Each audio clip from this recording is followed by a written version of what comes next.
12-year-old Mark Degner and his best friend, 13-year-old Bryan Hayes, were both students in the special ed department of their school in Jacksonville, Florida. Each had been diagnosed as having developmental delays, bipolar disorder, and other physical and mental health issues. Each had medication they needed to take daily, but neither had it with them when the two strode off the campus of Paxton Middle School and vanished in the middle of the day.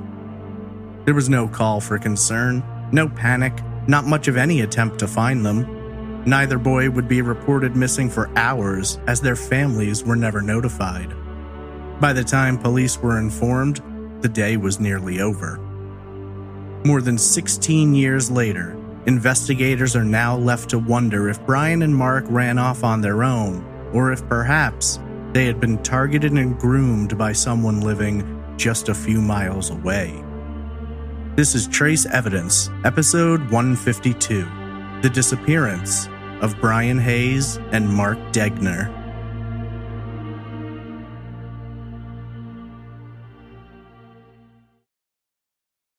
Welcome to Trace Evidence. I'm your host, Stephen Pacheco. Today we examine the truly terrifying and haunting disappearance of Mark Degner and Bryan Hayes, who vanished from the campus of their school in Jacksonville, Florida. Before getting into the case, just a few notes about the show. Trace Evidence is a weekly true crime podcast focused on unsolved murders and disappearances. You can follow the show on social media on Twitter @TraceEvPod, Instagram @TraceEvidencePod, or by searching Facebook for Trace Evidence. If you're interested in supporting the show and getting some Trace Evidence merch, there's a Patreon at patreon.com/TraceEvidence, or you can donate directly via PayPal. Visit trace-evidence.com for all social media links, donation options, and contact information. You can submit case suggestions through the website or email me directly at traceevidencepod@gmail.com. Bryan Hayes and Mark Degner were both new to the Jacksonville area. They were excited when they met one another and became close friends. Then, out of nowhere, the two boys left campus and vanished, apparently having planned to run away. But all these years later, the questions remain. Could they have survived out there on their own, and was running away their own unique plan, or the influence of someone else? This is episode 152, The Disappearance of Bryan Hayes and Mark Degner.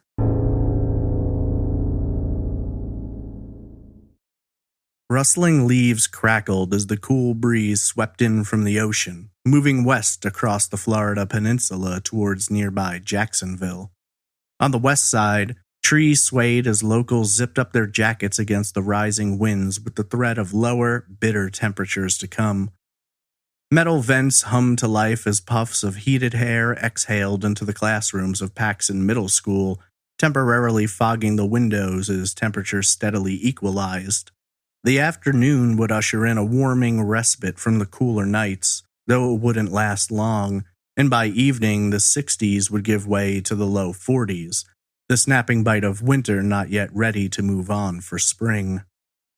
It had been an uneventful morning. Students arriving to class to begin their days brought about the typical drone of children's voices, laughter, and the occasional scream. The clashing crash of metal lockers slamming shut echoed down the halls, falling silent in the moments after its clanging bells signaled the start of the day. Classroom doors clicked shut throughout the school as students piled in, backpacks thumping against desktops in an almost rhythmic din. For 12-year-old Mark Degner and his best friend, 13-year-old Bryan Hayes, their day would begin as it always did, inside their classrooms in the special education section of the school. However, what would begin as a typical day would dramatically change shape, and before the buses would arrive to deliver students home, both Mark and Bryan would vanish. A disagreement sent Mark erupting through the classroom door and into the hall, where the sound of his pencil sharpener slapping against the rows of lockers grew more and more quiet as the child moved further and further away. Over the course of the next few minutes, Bryan would come to the side of his friend, and together, the boys would exit the main building to turning towards the baseball field. Slow steps carried them across the dirt and grass towards the chain-link fence which surrounded the campus. At least one person saw them, off in the distance, as both passed through the metal gate. By the time the latch screeched shut, the boys were gone, and no one would even know until nearly 5 hours later.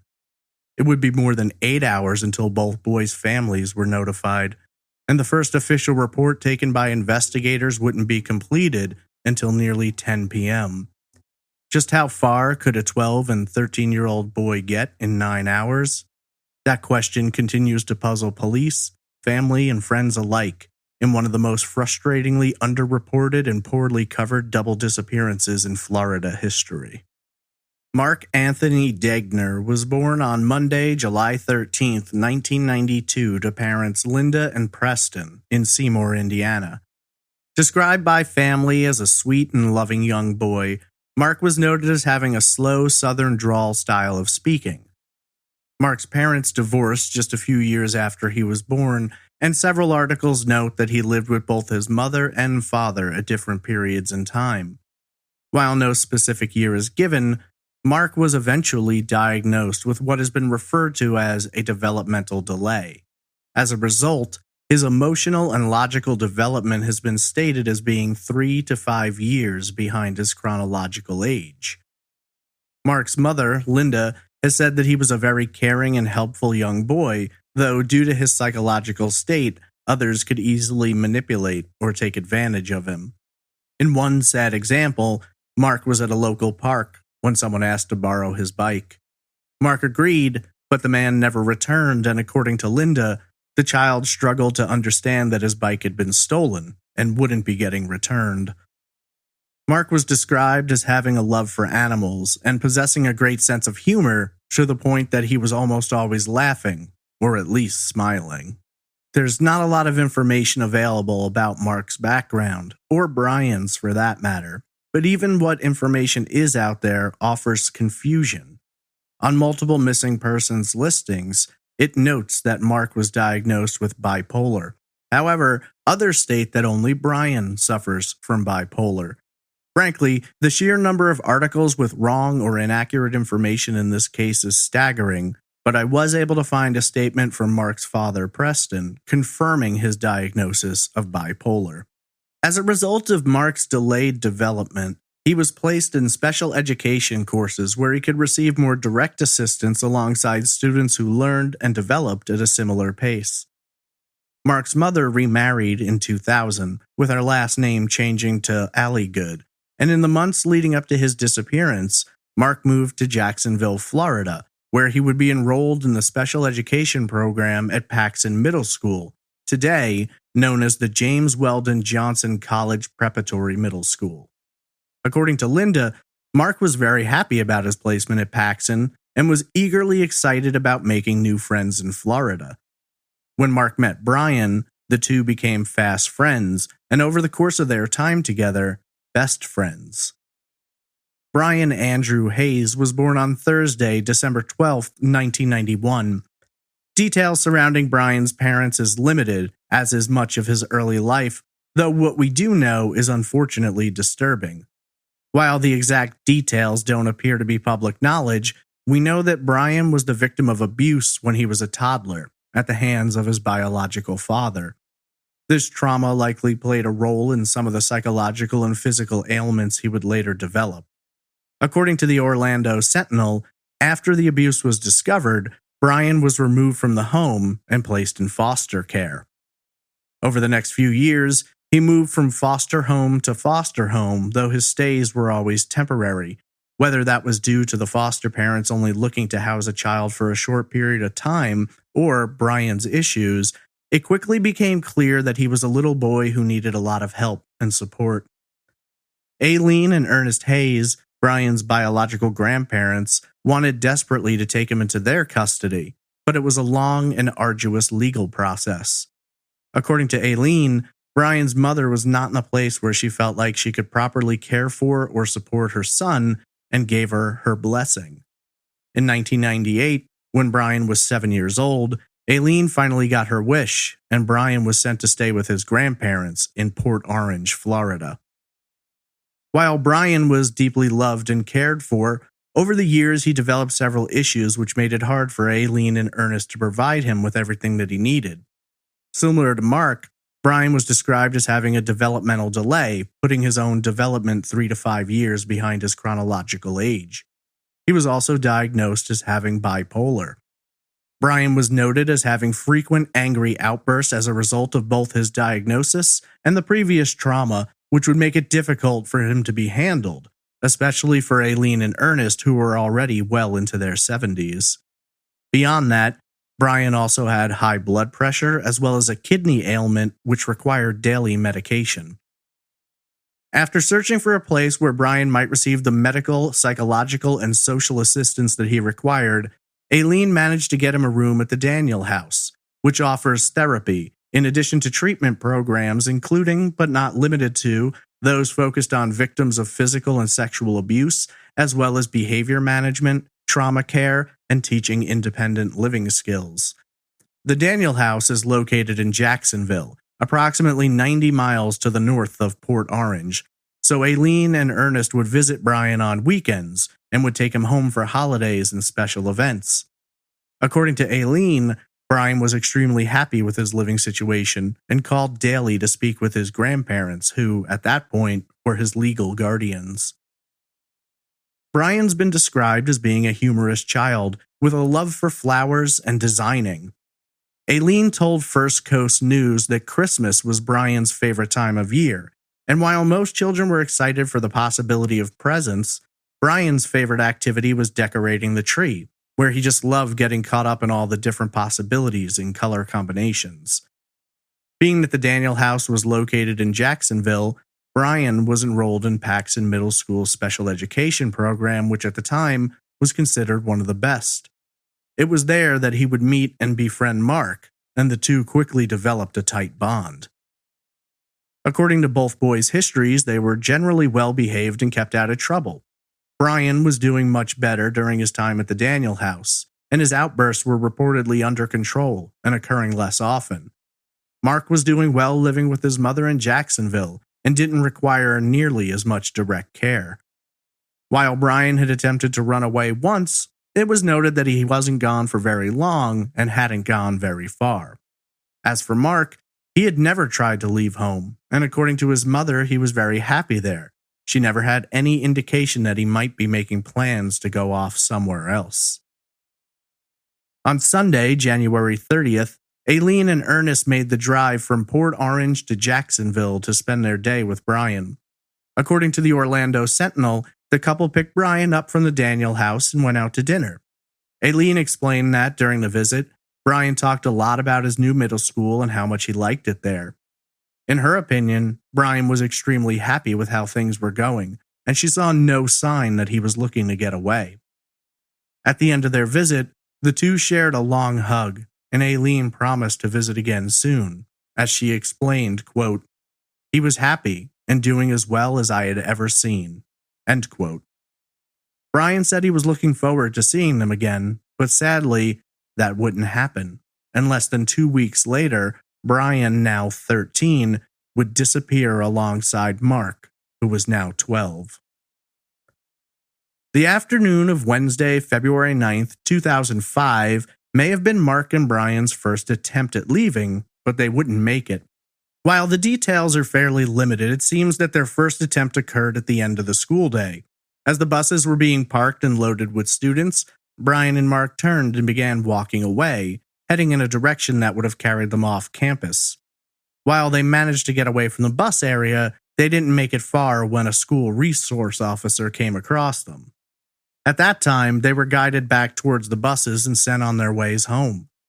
Whether or not this incident was reported to their families or the Daniel House is unclear, though I've never found a single comment from the families about this incident. This was obviously a sign of what was to come, and it wouldn't be the only one. Students later reported it was essentially an open secret. Mark and Bryan had told several friends that they planned to run away in the days leading up to their disappearance. Wednesday, February 10th began completely normally. Mark's mother, Linda, reported that he was behaving as he always did that morning and gave her a hug and a kiss, telling her that he loved her and would see her after school. She never imagined that her son wouldn't be coming home and that more than 15 years later, his fate would remain a mystery. It was a cool, windy day with morning temperatures in the low 40s, slowly rising to the mid-60s by midday, so both boys, in addition to their backpacks and school supplies, had taken their coats with them. As far as the official timeline dictates, the first indication that anything was wrong occurred just after 1 p.m. What exactly happened isn't made clear, as the story has been delivered in two very different ways. According to some reports, Mark and a teacher got into an argument. Following this argument, Mark stormed out of the classroom and began making his way down the hall, banging his pencil sharpener along the lockers as he went. In several articles published by the Orlando Sentinel, Miami Herald, and Pensacola News-Journal, it stated that after exiting the main building, Mark ran into Bryan, and it was at this point that the two boys began making their way off campus. However, there may be more to the argument than has ever been released. In an interview with Angie Campbell, Mark's aunt, the argument is described as being contrived in order to give the boys the ability to sneak away. When speaking to First Coast News, Angie explained, quote, "One made a disturbance so the other could get out of class, and the two simply walked out of the school and out of the baseball grounds." End quote. This is a pretty important detail, to know whether them running away came more spur of the moment based on an argument, or if in fact it was planned in advance to the point that the boys came up with this idea of creating a diversion. Frankly, this is another frustrating example of how much information in this case is mixed up and inaccurate. Either way you look at it, though, I find it incredibly difficult to accept that Mark was allowed to just walk out of class and go off on his own, and that Bryan was able to accompany him without any school staff attempting to stop them. Based on all available evidence, one of the last witnesses to see them on the baseball field that day was a school employee, and yet nothing was done to try and bring them back or stop them from leaving. I found several people on a forum who claimed to be former Paxson students, and they noted that kids ran off campus frequently during that time period, so much so that neither staff nor police took it very seriously, as they always came back. In this instance, it's quite clear no one was taking things seriously. According to witnesses, the altercation took place between 1 and 1:10 p.m. At approximately 1:15 p.m., Mark and Bryan were sighted in the area of the school's baseball field. Reportedly, the two boys exited the school and proceeded towards the field, where they stopped for a moment in one of the dugouts.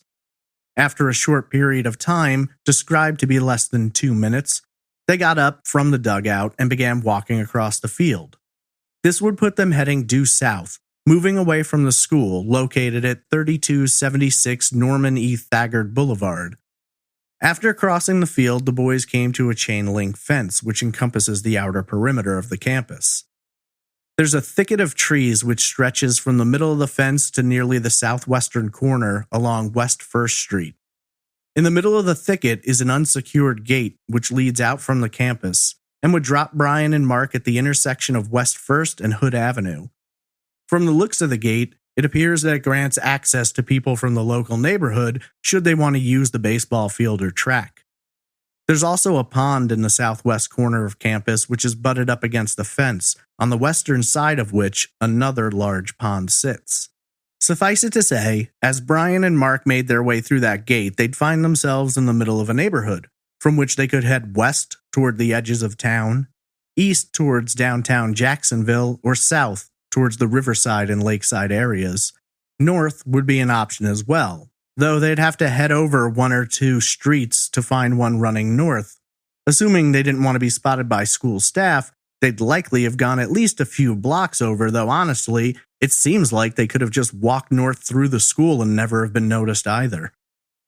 To this day, it's hotly debated as to whether or not Mark and Bryan decided to head off somewhere without a destination in mind, or perhaps, if they had a destination they were aiming for, or worse yet, were planning to meet someone who had given them a location to be picked up at.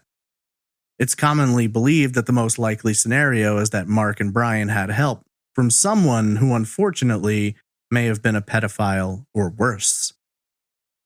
While we can't know for sure what the boys may have had with them that day, we do know what they left behind. In their classrooms were both of their coats and backpacks. Neither boy had a cell phone with them, nor is it believed that either of them had any money or extra clothing. This is important because by 9 p.m. that night, the temperature drops to 50 degrees and would sink as low as 35 overnight. Perhaps most urgently worrisome was that neither of them had their daily required medications.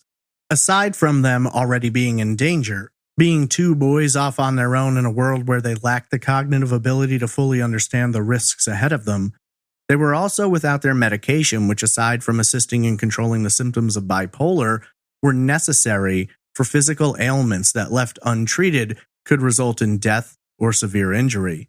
As Aileen told the Sentinel in regard to Bryan's medications, quote, "They helped him function. Without it, he could have a stroke. Anything could happen." End quote. Now I imagine you're thinking what I am.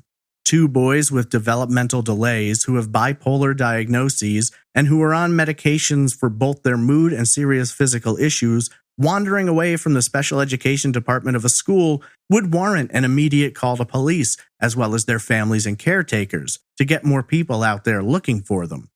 Any number of terrible things could happen, from being kidnapped to getting hit by a car, or maybe falling into a waterway. Yet, the level of concern we're all feeling in this moment wasn't shared by the staff at school. In fact, no calls were made to Linda or Aileen. No one reached out to the Daniel house. No one called police or sent members of the staff out to find the boys. Instead, a single call was placed to the office of the school resource officer. At the time, he wasn't in, so all that was done was a voicemail was left for him, saying that Mark and Bryan had left campus. The boys had last been seen at approximately 1:15. The first call into police regarding their disappearance doesn't occur until nearly 5 hours later, with Bryan being reported missing at approximately 6 p.m.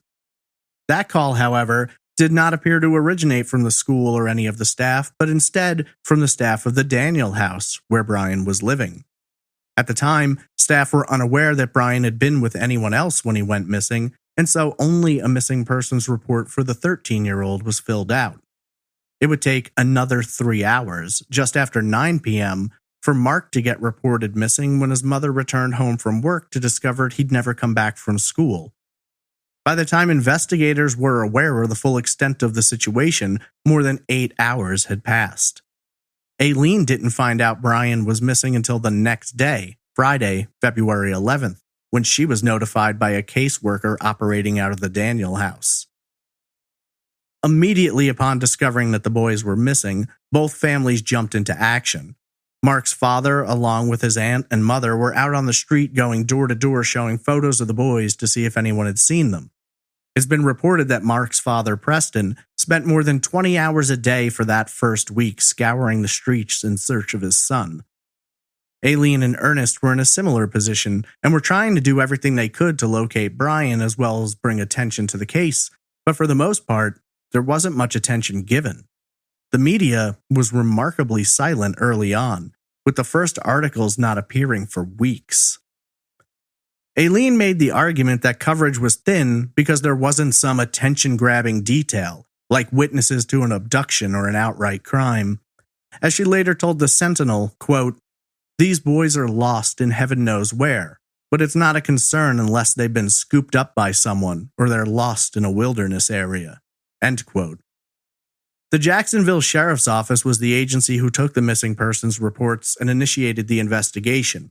And while they have made the argument that they did everything they could from the first day, the families have made it clear that they found their response slower and less urgent than they felt it should be. In the beginning, both boys were officially listed as missing, but would not be labeled as endangered missing for more than a week. According to the sheriff's office at first, it wasn't a case where they were dealing with clear indications of foul play. Yes, the boys had run off, but there was nothing to suggest they'd been abducted or lured out by anyone. As Detective Hal Lloyd told the Sentinel, quote, "They were seen running away from school, and there is absolutely nothing else since then." End quote. As part of the early investigation, friends of Mark and Bryan and fellow students were interviewed. At that time, it was noted that they had told friends they'd planned to run away. But in terms of where they were going or why, no one seemed to have that answer. The aunt of one student contacted the media and was ultimately directed to police, where she explained that her nephew, a friend of the boys, told her he'd been invited to go along with them, and while he had planned to join them, he backed out in the end. What exact details the child provided have never been fully revealed, though it does appear that he had some knowledge of where they might be going.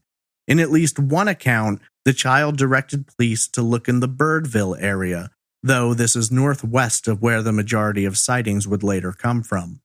Apparently, investigators did go to that area but found no sign of Mark or Bryan. Police began going door to door in the area surrounding the school, expanding out slowly street by street and neighborhood by neighborhood, but they weren't getting much assistance. No one had seen the boys. In fact, most people weren't even aware that they were missing. As family members began plastering missing persons flyers all over town, news coverage was limited to small blurbs, which did not include any photographs of the boys. If it weren't for groups like the Justice Coalition, a victims' rights organization, who helped garner media coverage and raise award funds, it would have taken even longer to get the word out. However, it was those early critical hours that were lost. More than 8 hours passed before police began looking, and at the time, they didn't have much of a direction to go. Investigators were sent to interview sex offenders in the area, with more than 90 being questioned in the first weeks. It was through canvassing that police eventually found a witness whose account has been reported everywhere, but the details are minimal and the actual source has never been identified. According to this witness, not long after Mark and Bryan were last seen around 1:15 p.m., one of the boys was observed getting into a vehicle. I can't tell you anything about the vehicle because nothing's ever been reported. No make, model, or color. Apparently, whoever saw this didn't get a look at the driver either. Just to give you an example of how jumbled information is on this case, according to the Charlie Project, Bryan was the boy getting into the car. According to Newsweek, it was Mark.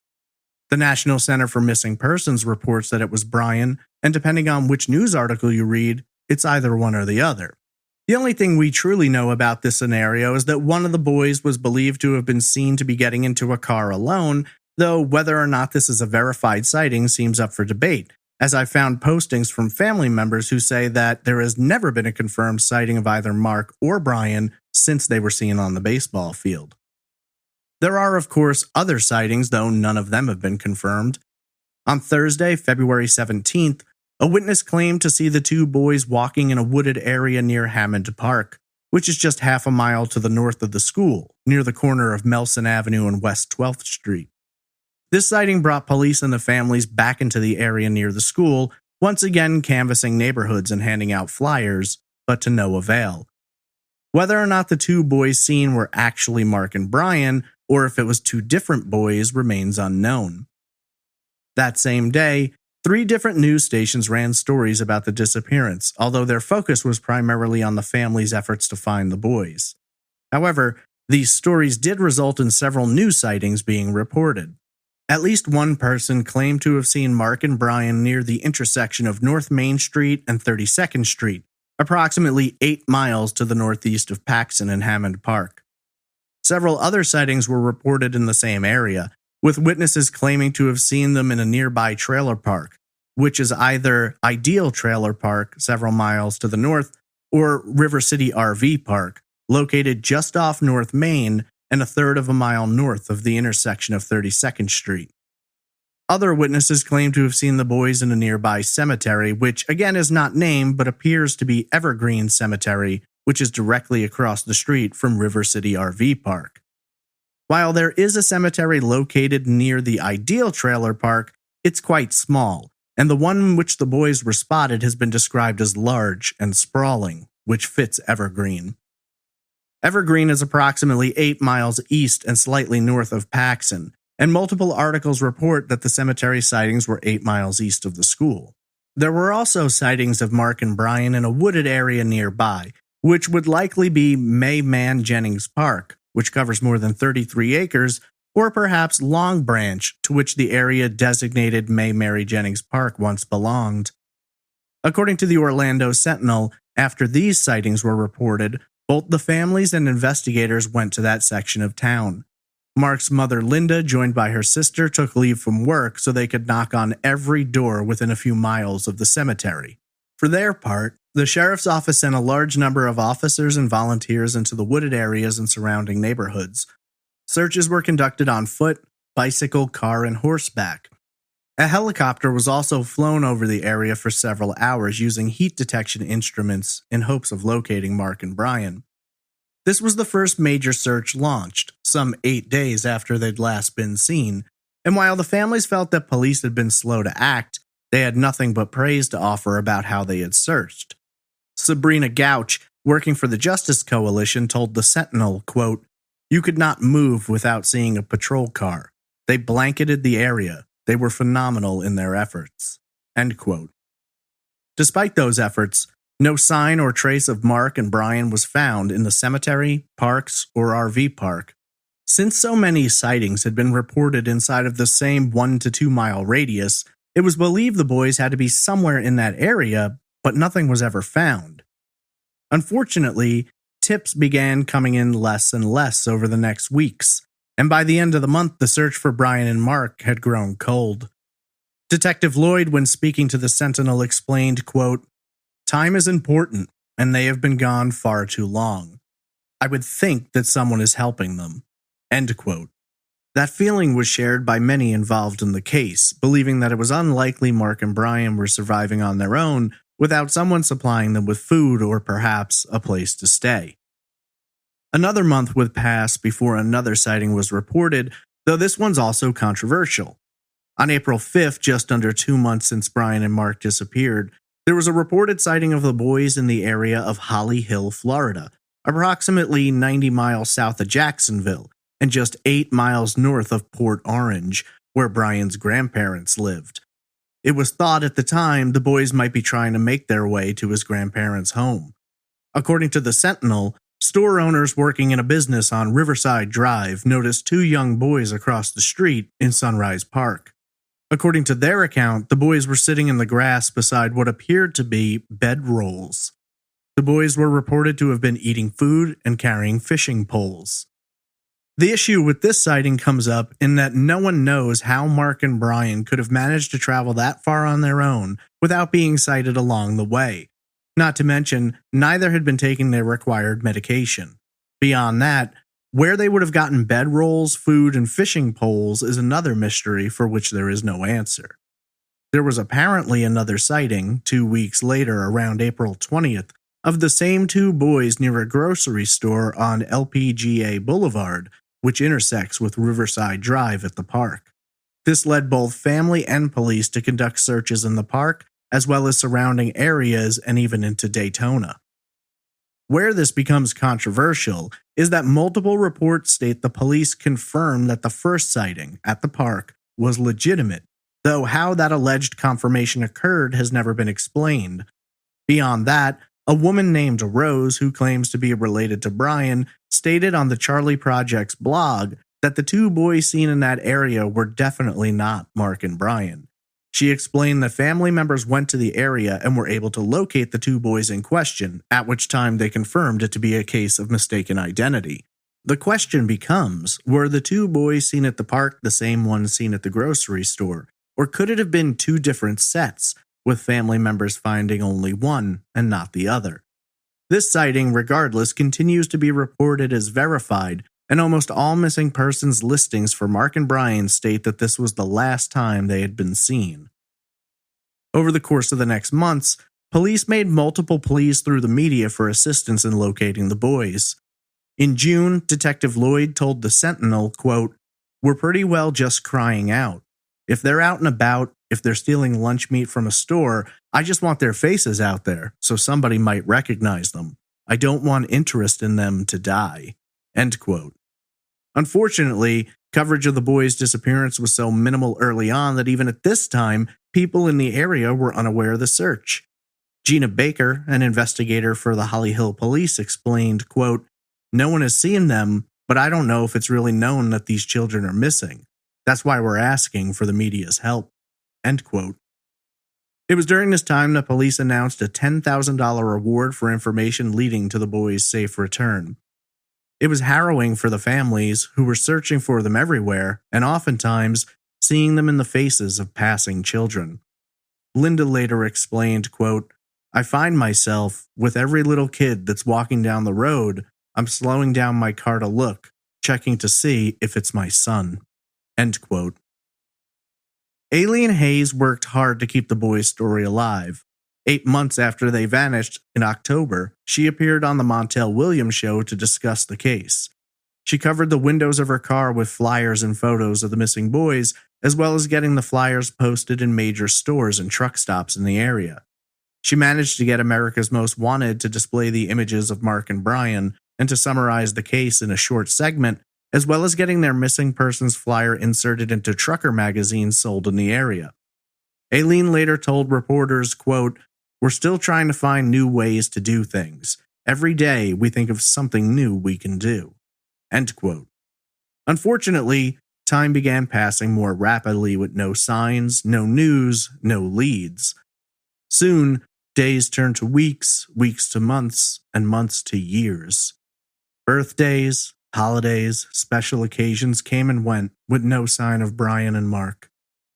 In early 2007, during an interview with the Sentinel, Aileen explained that the police had handed the case off to cold case investigators who had more time to devote to trying to locate the boys.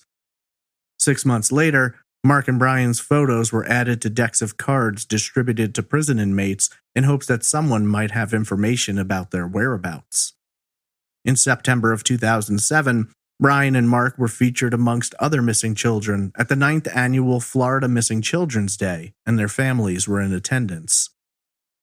Over the years, there have been many different events held to draw attention to Mark and Bryan's case, as well as those of other children missing in Florida. They've been held in Jacksonville, Holly Hill, Daytona, and Port Orange. Unfortunately, nothing much has ever developed, and as the years kept moving by, for both families and investigators, it became difficult to hang on to hope. Aileen became heavily involved in several different organizations based on helping the families of missing persons.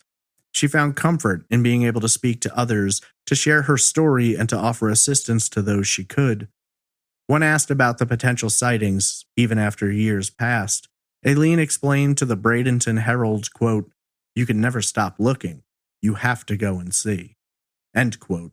In early 2017, police would make an arrest, which added a different layer of complication and possibility to Mark and Bryan's case. In 1994, 11 years before the boys' disappearance, 16-year-old Fred Paul Laster disappeared from the Jacksonville area. According to his sister, he was last seen in the company of Ronnie Leon Hyde, a youth pastor at the Strength for Living Church. However, it appears that some mix-up occurred as Hyde was not pursued at that time, and investigators state there's no record of his name being mentioned to them as a potential person of interest. Not long after Laster's disappearance, authorities recovered the dismembered remains of a young male, found dumped behind a gas station in Lake City, some 60 miles to the west of Jacksonville. Due to the absence of identifying information, the remains were listed as a John Doe and stayed that way for more than 20 years. In 2016, familial DNA was used to confirm that the John Doe was in fact Fred Laster.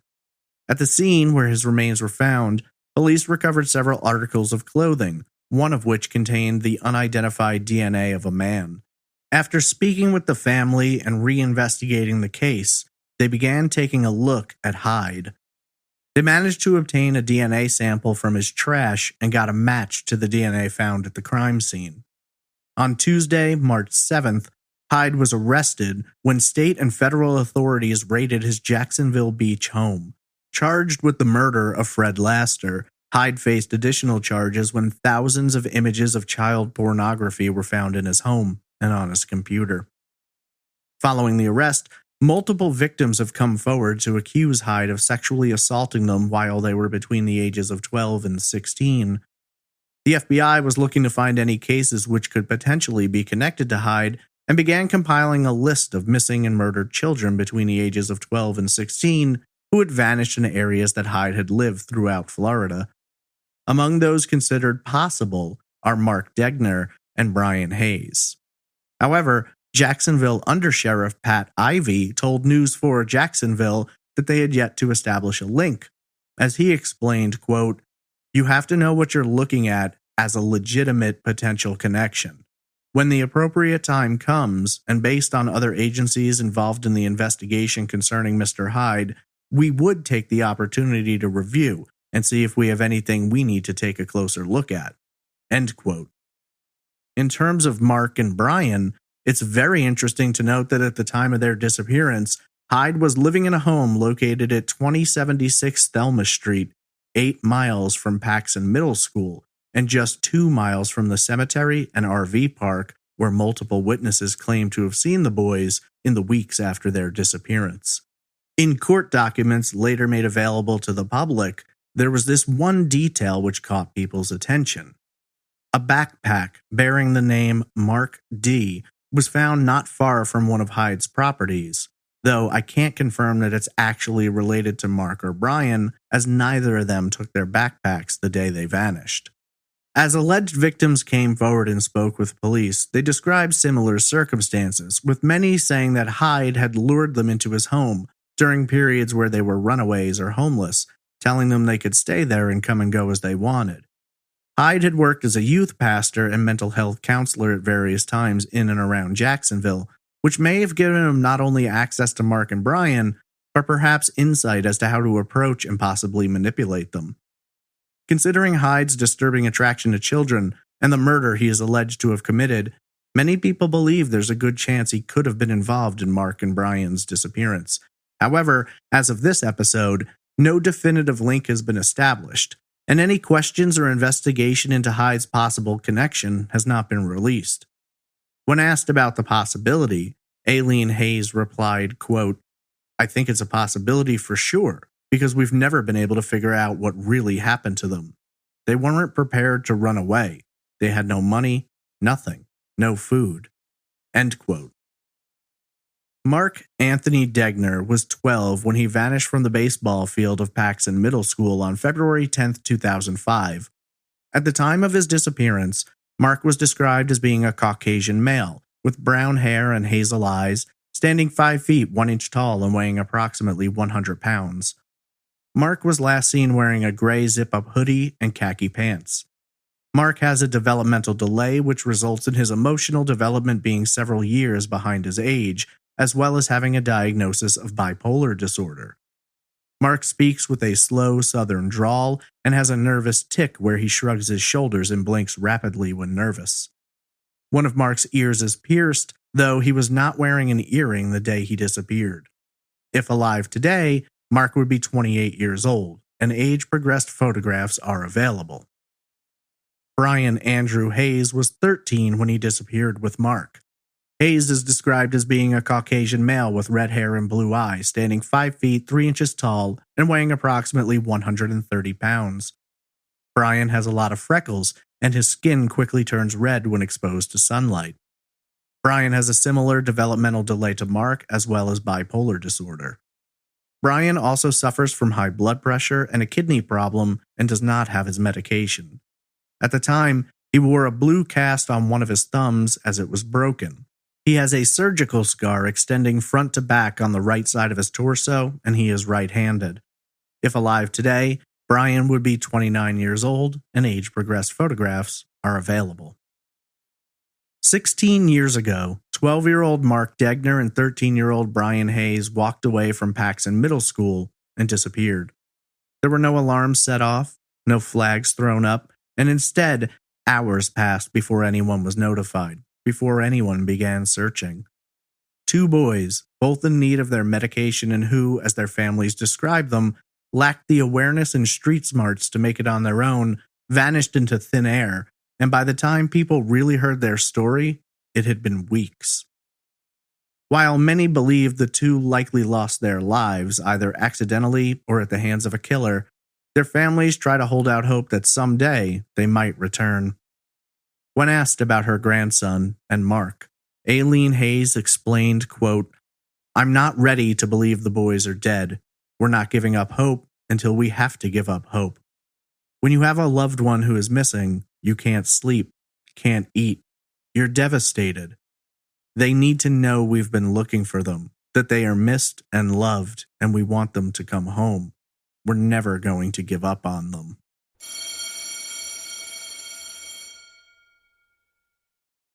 The disappearance of Bryan Hayes and Mark Degner is a case that I've received a lot of requests to cover. At different times, I've dug into the case and tried to assemble an episode, but I always ran into the same issues: vastly conflicting information and a severe lack of follow-up and in-depth write-ups. It never ceases to amaze me how I can look at certain cases, be they 10 or 50 years old, and I'll find a ton of details.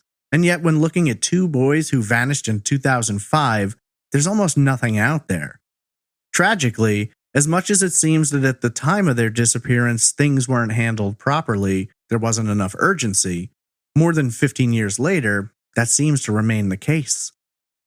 It's always difficult to look into cases of missing children, but this case adds additional layers of frustration. The sheer absence of major coverage, the lack of comments from investigators, and the seemingly cavalier way in which things were handled early on makes it feel like no one cared. We know that's not the case. Both families worked their asses off to try and get attention, get the word out, and find the boys. Police, while somewhat slow to get going, launched several searches and followed up on every lead. But in the public sphere, not much was done. You'd imagine a case in which two boys with both psychological and physical issues disappearing from a school would grab more attention. But for some reason, this case seems to have mostly slipped through the cracks. As a result of this, there aren't a lot of theories. Hell, there aren't even a lot of resources you can go to find basic information about either Bryan or Mark, let alone the details about the disappearance itself. There are witnesses, but they're never identified or specific. There's sightings, though they can't really be confirmed. The deeper you go, the more questions you come up with, but answers are in short supply, even for something as simple as what was Bryan wearing that day. There's no listing for that. Throughout researching this case, it seemed the theories fell into one of two different areas. Either the boys managed to survive for some time, or perhaps an extended period of time, out there on their own, or they lost their lives at some point, be it due to an accident, the lack of medication, starvation, or exposure. Then there is of course the possibility that the boys were abducted, which seems to be where most people put their money. We'll begin with survival first, and make our way towards the darker possibilities later. The first thing that comes to mind for me when it comes to the possibility of Mark and Bryan having survived is their lack of supplies and preparation. We don't know how long they may have been planning to run away, but what we do know is they didn't take anything with them. Their backpacks, medicine, and coats were all left behind. Neither had a cell phone, neither had any money, and both were relatively new to the area, having been in Jacksonville for less than 6 months. So there was no familiarity with places to go for shelter or help. That first night, the temperature dropped to 46 degrees by midnight and went as low as 33 well into the morning hours before it began rising back up around 9 a.m., and there were strong cold winds throughout the night. In the days that followed, they would have faced nights as cold as 38 degrees, and it wouldn't be until Sunday the 13th, 3 days later, that daytime temperatures would get back into the 60s. For two boys without coats, blankets, and supplies, it'd be difficult to make it through without the risk of hypothermia, which can set in exposure to temperatures between 30 and 50 degrees. They may have sought shelter in one of the parks, or perhaps an abandoned building. Several former Paxson students noted that when kids left campus unapproved, they often walked towards a nearby industrial area to hang out in abandoned buildings, so maybe Bryan and Mark could have gone that way. Either way, they would be facing dangerous temperatures as well as terrain which could be dangerous to them. Lagoons, lakes, rivers, there's quite a few in that area of Jacksonville. Had one or both fallen into the water, we don't know if they could swim. And even if they could, the water would have vastly accelerated the possibility of hypothermia. We also have to factor in that neither Mark nor Bryan had the medication they needed, and while the bipolar medication may not have been completely necessary to survive, they would have experienced withdrawal symptoms within days of not taking it, and Bryan had high blood pressure and a kidney problem, which sounds like it could turn lethal without being controlled. The fact of the matter is, Almost no one associated with the case believes there would have been much of a chance for either boy to survive if they were truly out on the streets or in a park without supplies. Warm clothes, blankets, their medication, and of course food would be necessary. Leaving school at 1:15 in the afternoon, how many hours would pass before they'd begin getting hungry?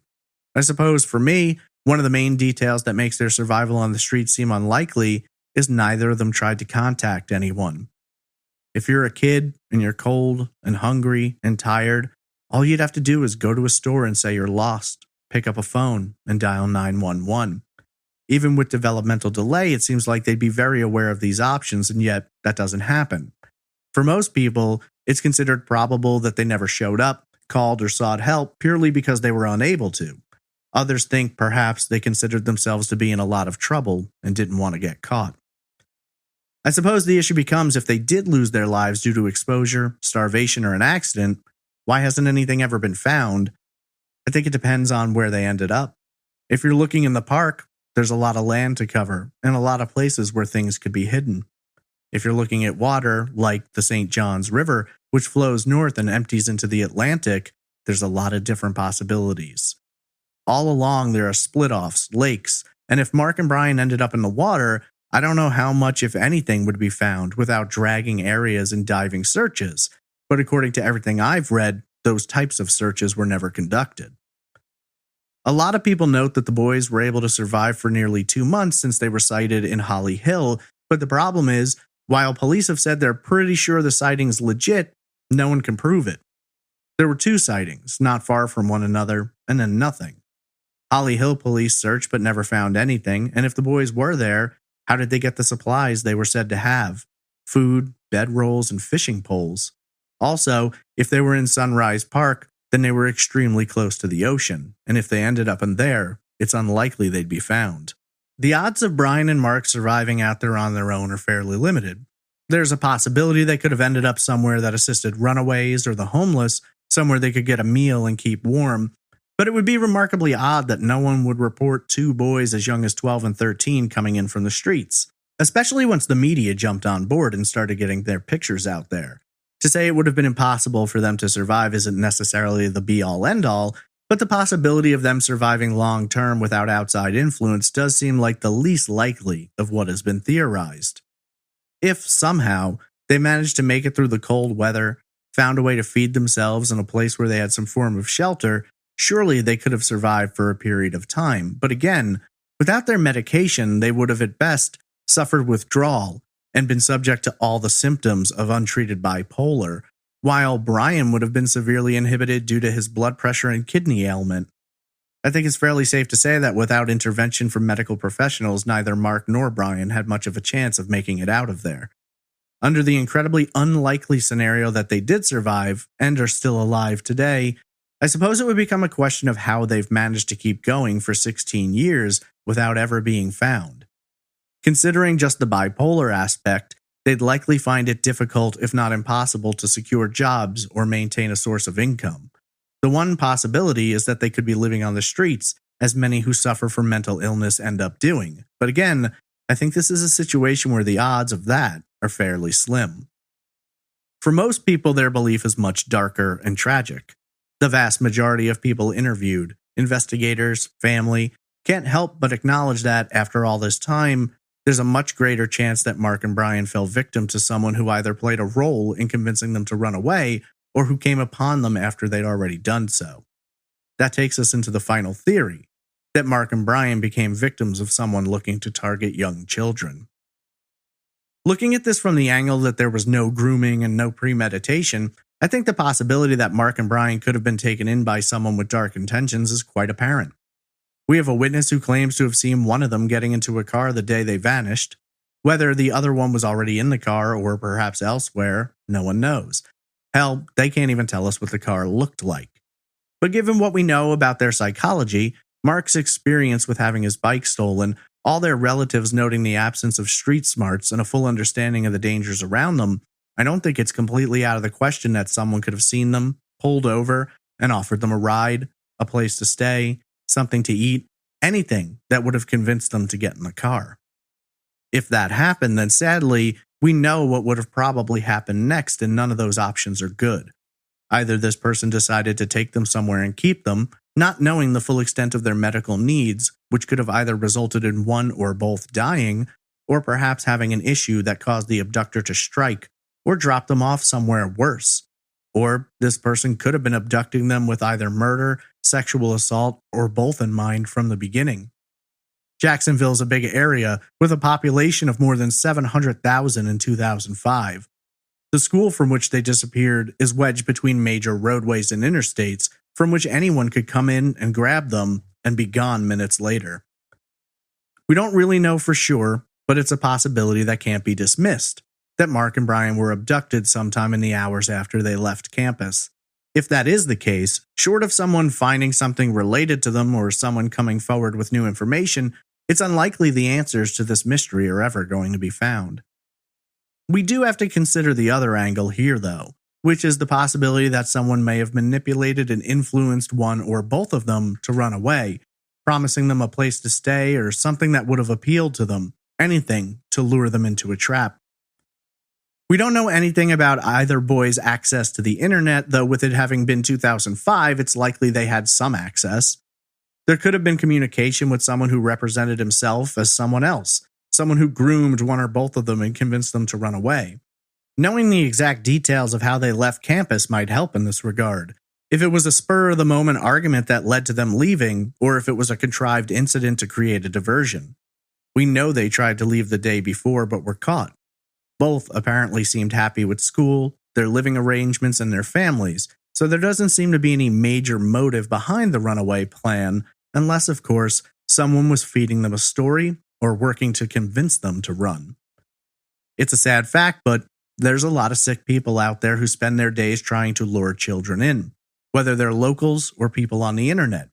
At this very moment, somewhere, there's an abductor chatting with a child who thinks they're talking to someone the same age. They're learning about them, where they live, how many siblings, how often their parents are home, what they like to do, where they want to go.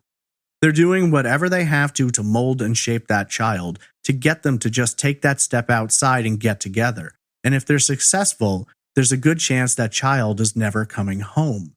And tragically, in many of those cases, their parents are completely unaware. Both Mark and Bryan were more susceptible to manipulation and deceit than their peers, and someone may have seen them as easy targets. The name that is most commonly associated with this possibility is that of Ronnie Leon Hyde, who we know was operating in the area at the time. His home on Thelma Street was just 8 miles from the school, and within 2 miles of where Mark and Bryan were sighted at an intersection, trailer park, and cemetery. Now, does that mean that Hyde is the only person who could have done this? No, just that he's the only one around there who we have a name and behavior pattern for.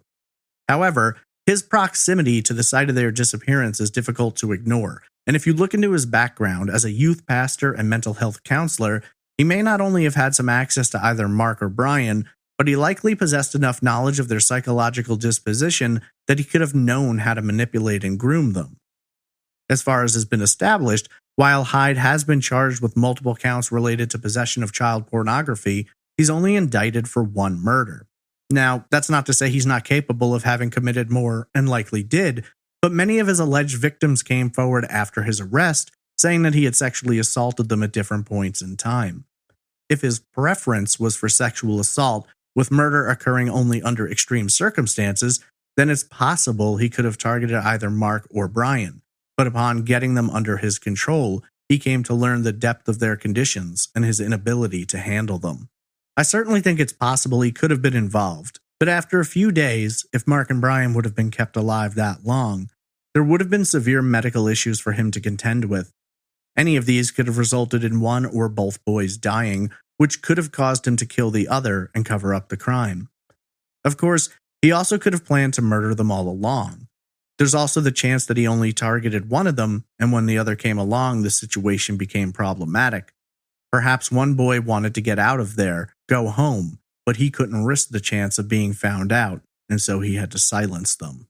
There's only a handful of details which could be used to connect Hyde to Mark and Bryan, and it's tenuous at best. He lived 8 miles from the school in the area where they were sighted several times. if those sightings are accurate. Interstate 10 was nearby, and when the remains of Fred Laster were found, they were located at a gas station just off I-10. In court documents, there's apparently a backpack with the name Mark D on it, though Mark left his backpack at school, so whether that's from a different Mark or completely unrelated is unknown. I'd imagine the FBI have gone through the images found on the computer, and if they found any that could be Bryan or Mark, they'd be digging in much deeper. The truth is, while Hyde could be involved, 4 years have passed since he was arrested, and if any connection between him and either Mark or Bryan could be established, I'd imagine we'd have heard something by now. There may, unfortunately, be a lot of information being kept from us, keeping things under wraps and waiting to see what happens with his murder trial before moving on to other charges. Hell, if he's convicted, then discussing cases such as Bryan and Mark's could be used as a bargaining chip, perhaps to leverage information in exchange for sentencing considerations or the physical location where he'll be incarcerated. But almost everything we've discussed in relation to him could be applied to any yet unknown suspect in the area that hasn't come up in the investigation. It's truly horrifying, the possibilities you have to consider in a case like this. I can't begin to express how sad and angry it makes me when children are manipulated, groomed, abducted, assaulted, or killed by one of these sick bastards. Then, when you factor in Mark and Bryan's mindsets, their physical issues, their emotional development, it's truly infuriating that someone would take advantage of them, manipulate them, and lure them into a violent and dangerous situation. Unfortunately, those people are out there, and some of them are committing these atrocious crimes at this very moment. I can't help but believe if people had acted faster, if Mark and Bryan had been reported missing within minutes rather than hours, they may have been located and brought home safely. The disappearance of Bryan Hayes and Mark Degner is a terrifying, tragic, and sad case for which the answers have yet to be found. 2 boys, 12 and 13, missing now for more years than they were known to have been alive. 2 families continue to await answers about what became of them, and while they hope against hope that they are out there somewhere, safe and alive, each passing year brings the darker possibilities more sharply into focus.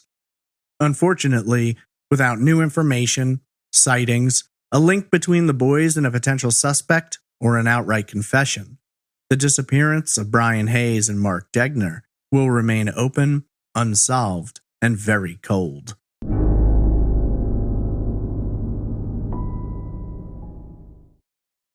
If you're looking for more information about the disappearance of Bryan Hayes and Mark Degner, there's honestly not a lot to find.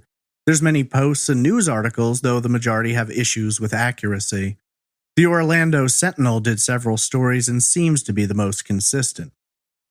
If you have any information about the disappearance of Bryan Hayes and Mark Degner, please contact the Jacksonville Sheriff's Office at 904-630-6500. Also, if you are a family member of either Bryan or Mark, I'd love to speak with you. I couldn't find contact information for anyone during the research for this case, but if you possess information that can clear up some of the contradictory details or simply wish to discuss the case, please drop me an email. What do you believe happened? Tweet me at TraceEvPod, message me on Instagram at TraceEvidencePod, email me at traceevidencepod@gmail.com, or comment in the Facebook group. Trace Evidence would not be possible without support from amazing listeners like you.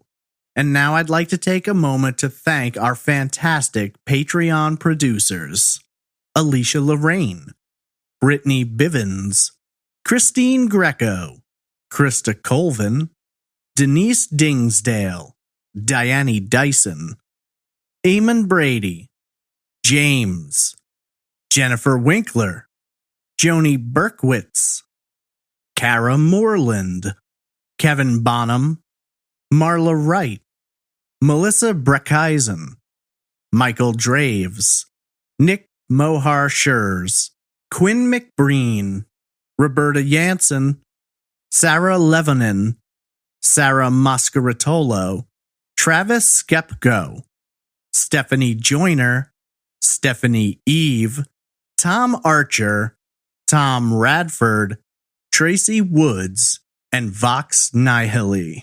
Your contributions to Trace Evidence are invaluable, and your support of the show is both appreciated and extremely humbling. If you're interested in supporting Trace Evidence and gaining access to exclusive merch and ad-free episodes, please visit patreon.com/traceevidence or go to trace-evidence.com and click on the support option. That's going to conclude this week's episode. Thank you so much for listening, sharing the show, and helping keep these cases alive. I hope you'll join me next week for another unsolved case on the next episode of Trace Evidence.